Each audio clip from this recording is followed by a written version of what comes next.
राधे राधे, जय श्री कृष्णा। एक बार एक गांव में एक परिवार रहता था। माता पिता बुजुर्ग हो चुके थे।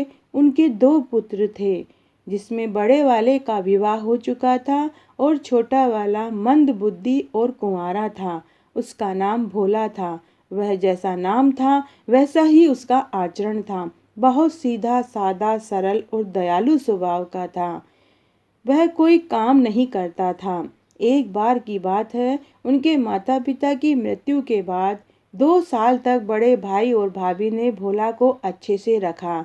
लेकिन एक दिन परेशान होकर भोला को उन्होंने घर से निकाल दिया। भोला रोता हुआ इधर उधर भटकता रहा। आखिर में वह एक आश्रम में पहुंचा। भोला ने देखा वहां बहुत से भक्त थे जो पूजा पाठ कर रहे थे। भोला आश्रम में पहुंचा और एक भक्त से पूछा कि क्या मैं भी यहाँ रह सकता हूँ। तो वह भक्त आश्रम के गुरुजी के पास भोला को ले गया। तब भोला ने गुरुजी को प्रणाम किया और भोला गुरुजी से बोला कि गुरुजी, क्या मैं भी आपके आश्रम में रह सकता हूँ। गुरुजी ने कहा, हाँ तुम रह सकते हो, लेकिन सभी यहाँ कुछ न कुछ काम करते हैं। तुम क्या काम कर सकते हो। तो भोला बोला, गुरुजी मुझे कोई काम नहीं आता। तब गुरुजी थोड़ा मुस्कुराए और बोले, कोई बात नहीं, तुम रोज पेड़ पौधों में सुबह शाम पानी दिया करो। अब भोला वहाँ आश्रम में रहने लगा। इस तरह 1 महीना गुजर गया। तब एक दिन एकादशी आई। उस दिन भोला ने रसोई में जाकर रसोइया से खाना मांगा, लेकिन रसोइया ने कहा, अरे भाई आज एकादशी है। आज के दिन सभी उपवास करते हैं, कोई खाना नहीं खाता है और ना ही मैं खाना बनाता हूँ। तुम भी ये 2 केले और अमरूद ले जाओ। तब भोला गुरुजी के पास गया और गुरुजी से बोला, गुरुजी आज मुझे खाना नहीं मिला। तब गुरुजी बोले, बेटा आज एकादशी है, आज सभी उपवास करते हैं, तुम्हें भी उपवास करना पड़ेगा। तब भोला बोला, नहीं गुरुजी, मैं तो भूखा मर जाऊंगा, ऐसे तो मैं कुछ नहीं काम कर पाऊंगा। तब गुरुजी उसके भोलेपन पे मुस्कुराए। गुरुजी ने कहा, अगर तुम्हें खाना खाना है तो तुम्हें खुद खाना बनाना होगा, और वो भी दूर नदी के किनारे जाकर बनाना पड़ेगा। और जब तुम खाना बना लो तो पहले भगवान राम को भोग लगाना, उसके बाद ही तुम खाना खाना। इस तरह गुरुजी ने रसोइयों को बुलाकर भोला को आटा, दाल और जो भी खाने की सामग्री लगती थी वो सभी देने को कहा। तब रसोइया ने 2 जन का खाना बन जाए इतना आटा, दाल, तेल इत्यादि सामान दिया। भोला ने आज से पहले कभी खाना नहीं बनाया था, पर भूखों मरने से तो अच्छा था कुछ बना ले। जब जला भुना जैसी भी दाल रोटी बनी, भोला ने बना ली। जब वह खाना खाने बैठा तो उसे गुरुजी वाली बात याद आ गई, भगवान राम को भोग लगाना है। तब भोला एक थाली में रोटी, दाल और एक गिलास पानी का रखकर भगवान राम को बुलाने लगता है, हे रामचंद्र भगवान जी, आ जाओ, मैंने भोग बनाया है, आकर खा लो। बार बार वो इसी तरह बोलता रहा। उसे क्या मालूम कि भगवान को भोग कैसे लगाते हैं। उसे तो यही पता था कि भगवान रामचंद्र जी आएंगे, खाना खाएंगे, उसके बाद ही वह खाना खाएगा। वह बार बार एक ही बात बोलता रहा, हे रामचंद्र भगवान जी, आ जाओ, मैंने भोग बनाया है, आकर खा लो। तब बैकुंठ में बैठे राम को सीता मैया ने कहा, देखो आपका भक्त आपको खाना खाने के लिए बुला रहा है। तब भगवान राम ने कहा, मैं भी उसकी सरलता व भोलापन को ही देख रहा हूँ, चलो हम दोनों उसका खाने का भोग लगाकर आते हैं। तब उसी समय भगवान राम व सीता भोला के सामने प्रकट होते हैं। तब भोला बोला, भगवान जी आप बहुत देर लगा देते हो, आप जल्दी आया करो। फिर भोला ने मन ही मन सोचा कि गुरुजी ने तो भगवान राम को भोग लगाने के लिए बोला था, लेकिन यहाँ तो माता सीता भी आ गई हैं। चलो कोई बात नहीं, अगली बार ज़्यादा खाना बनाऊंगा, आज मैं भूखा रह जाता हूँ। फिर भोला ने भगवान राम व सीता मैया को खाना परोसा। भगवान राम और सीता मैया ने खाना खाया और अंतर्ध्यान हो गए।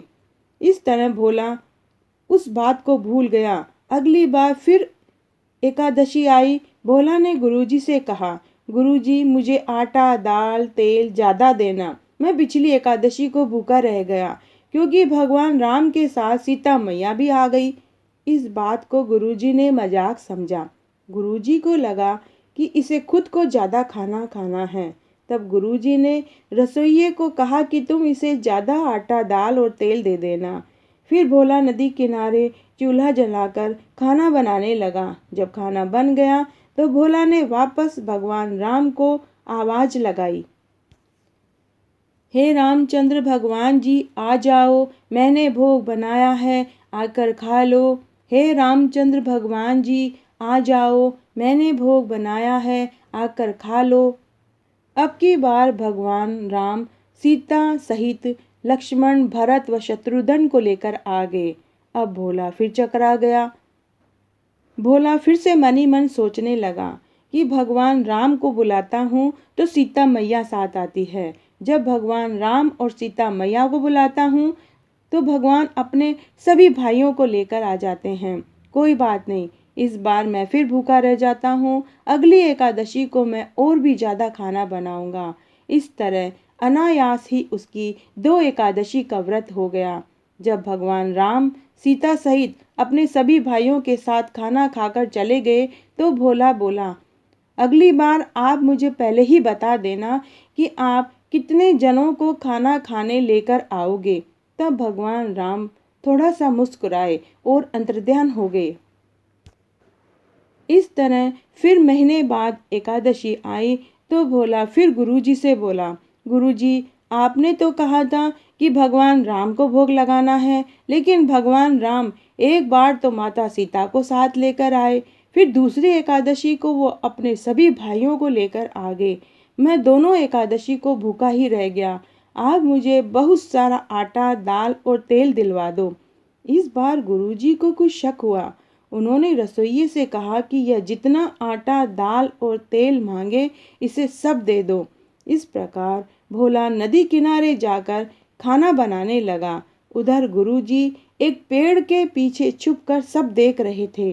भोला ने खाना बनाया, फिर भगवान को खाना खाने के लिए आवाज लगाने लगा। तभी वहां एक देव विमान आया। उसमें भगवान राम, सीता, भरत, लक्ष्मण, शत्रुघ्न और अब की बार वो हनुमान जी को भी लेकर आए। भोला को भूखे रहने की आदत पड़ चुकी थी। उसने सभी को खाना खिलाया। फिर सभी खाना खाकर भोला को आशीर्वाद देकर अंतर्ध्यान हो गए। तब गुरुजी के होश उड़ गए। गुरुजी पेड़ के पीछे से सभी देख रहे थे। वो भागकर भोला के पास आए और भोला के चरण पकड़ लिए। भोला ने कहा, गुरुजी आप मेरे पाँव क्यों पकड़ रहे हो? मुझे क्यों पाप का भागी बना रहे हो? तब गुरुजी ने कहा, बेटा मैंने पूरी उम्र एकादशी का व्रत और पूजन किया, लेकिन मुझे वो नहीं मिला जो तुझे मिला। तू धन्य है बेटा, तेरी सरलता व सादगी से भगवान ने तुझे दर्शन दिए हैं। आज मैं भी भगवान के दर्शन करके धन्य हो गया। यह दर्शन मुझे तूने करवाया है। तू धन्य है बेटा। कौन कहता है कि व्रत और पूजन करने से पुण्य फल मिलता है? भगवान राम अपने भक्तों की सरलता व सादगी से प्रसन्न होते हैं। उन्हें लालच और दिखावा पसंद नहीं है। इस प्रकार भोला की सरलता, दयालु और सादगीपन से भगवान राम ने दर्शन दिए और उसकी वजह से गुरुजी भी तर गए। तो आज मैंने आपको एक सच्ची कहानी सुनाई। अगर आपको ये कहानी पसंद आती है तो प्लीज़ मेरा वीडियो लाइक करें, चैनल सब्सक्राइब करें, साथ में बेल जरूर प्रेस करें ताकि मेरे आगे आने वाले वीडियो की नोटिफिकेशन आपको सबसे पहले मिले।